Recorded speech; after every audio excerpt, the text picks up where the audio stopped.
दोस्तों, धान की फसल में सबसे बड़ी समस्या जो होती है वो होती है बकानी रोग की। कुछ किसान भाई इसे झंडा रोग भी बोलते हैं। और इसमें जो बीमारी फैलती है ये खास तौर से जो बासमती किस्म होती हैं उसमें ये ज़्यादा होती है, और उसमें भी जो 1509 होती है उसकी जो ये सबसे बड़ी समस्या है। और इसकी पहचान ये है कि किसी किसी पौधे में शुरुआत में जो गोप की पत्ती है वो एकदम लंबी सी बढ़ जाती है, और वो इस प्रकार दिखाई देती है कि ये किसी दूसरी वैरायटी की आ गई हो। और कहीं कहीं ये दिखाई देती है, इक्का दुक्का दिखाई देती है, कभी कभी नर्सरी में भी दिखाई जाती है, कभी धान लगने के 10 दिन बाद 15 दिन बाद भी दिखाई देती है। तो हमारी धान की फसल बहुत बुरी दिखाई देती है, नर्सरी भी बुरी दिखाई देती है, और हमारे किसान भाई कुछ इसमें स्प्रे नहीं कर पाते हैं।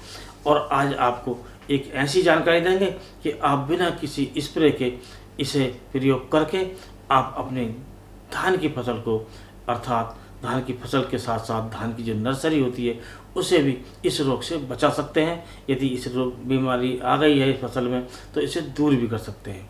तो दोस्तों, शुरू करने से पहले आपसे अनुरोध है, यदि आप चैनल पर नए हैं तो चैनल को आप सब्सक्राइब कर लें, बेल आइकन को ऑल पर सेलेक्ट कर लें। यदि आप ऐसा पहले कर चुके हैं तो वीडियो को लाइक कर दूसरे किसान दोस्तों में शेयर करें, ताकि जो दूसरे हमारे किसान भाई हैं वो भी इस वीडियो का फ़ायदा उठा सकें। तो दोस्तों, ये जो बीमारी है, जो बकानी रोग की बीमारी है, ये ख़ास तौर से बासमती की किस्म में आती है। और ये जो बीमारी आ जाती है तो ये बहुत नुकसान पहुंचाती है। और सबसे पहले जो स्टार्ट होती है, इक्का दुक्का पौधा में दिखाई देती है, कहीं कहीं पौधा थोड़ा लंबी बड़ी दिखाई देता है, और पत्ती इसकी जब लंबी दिखाई देती है तो हमारे किसान भाई कहते हैं कि इसमें झंडा रोग आया है। और बाद में ये गलना शुरू हो जाता है और पौधे गलना शुरू हो जाते हैं, और कभी कभी ये गंभीर बीमारी का रूप धारण कर लेती है और हमारी फसल को बहुत हानि पहुंचाती है। यहाँ तक कि यदि इस पर कंट्रोल नहीं किया जाए तो हमारी फसल की ये 50% से ज़्यादा नुकसान भी पहुंचा सकती है। उसके साथ साथ क्वालिटी भी हमारी बिगड़ जाती है, अर्थात जो हमारी शानदार क्वालिटी मिलनी चाहिए धान की वो नहीं मिल पाती है, जिससे हमें रेट भी बाज़ार में कम मिलते हैं और कुल मिलाकर हमें यह आर्थिक हानि उठानी पड़ती है। तो दोस्तों, इस रोग से बचाव के लिए चाहे हमारी नर्सरी हो चाहे हमारे रोपित धान हो, हम उसमें इसका प्रयोग कर सकते हैं। इसके लिए आपको लेना है कॉपर सल्फेट, अर्थात तूतिया, या जिसे नीला थोता भी बोला जाता है। इसकी जो मात्रा है आपको 2 किलोग्राम प्रति एकड़ के हिसाब से लेनी है, और आपको कूट कर पीस कर बारीक करके आप यूरिया के खाद में मिलाकर इसे आप बिखेर सकते हैं। यदि आपने यूरिया बिखेर दिया है, आप यूरिया नहीं देना चाहते हैं, तब आप इसको मिट्टी में मिलाकर भी आप बिखेर सकते हैं। उसके बाद आप सिंचाई कर सकते हैं। यदि आप ऐसा कर लेते हैं तो आपका जो धान है वो इस बीमारी से बचा रहेगा। यदि बीमारी आ गई है तो ये बीमारी दूर हो जाएगी और आपको कोई स्प्रे भी नहीं करना पड़ेगा। इससे काफ़ी फ़ायदा मिलेगा और आपकी जो क्वालिटी है वो भी शानदार मिलेगी।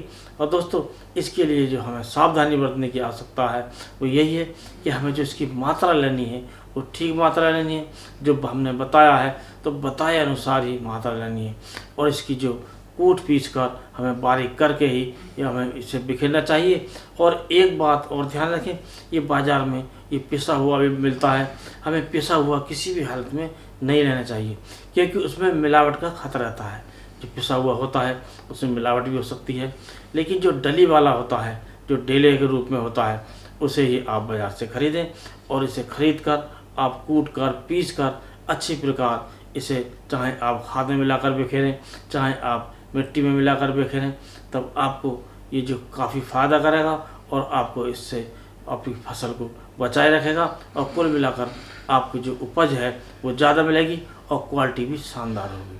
और दोस्तों, इसके साथ साथ इसका सबसे बड़ा जो फ़ायदा है वो ये होता है कि ये इसे आप डालते हैं तो इसमें कॉपर भी होता है, और कॉपर का जो कार्य है वो आप सभी जानते हैं कि इससे पौधे की जो बढ़वार है वो अच्छी होती है, और हमारी विभिन्न प्रकार की जो दूसरी फंगस की बीमारी हैं उससे भी हमारा फसल बची रहती है, और कुल मिलाकर हमें ज़्यादा उत्पादन मिलता है। तो दोस्तों, आज की वीडियो में बस इतना ही। अगले वीडियो में किसी नए टॉपिक के साथ फिर मिलते हैं, तब तक के लिए नमस्कार।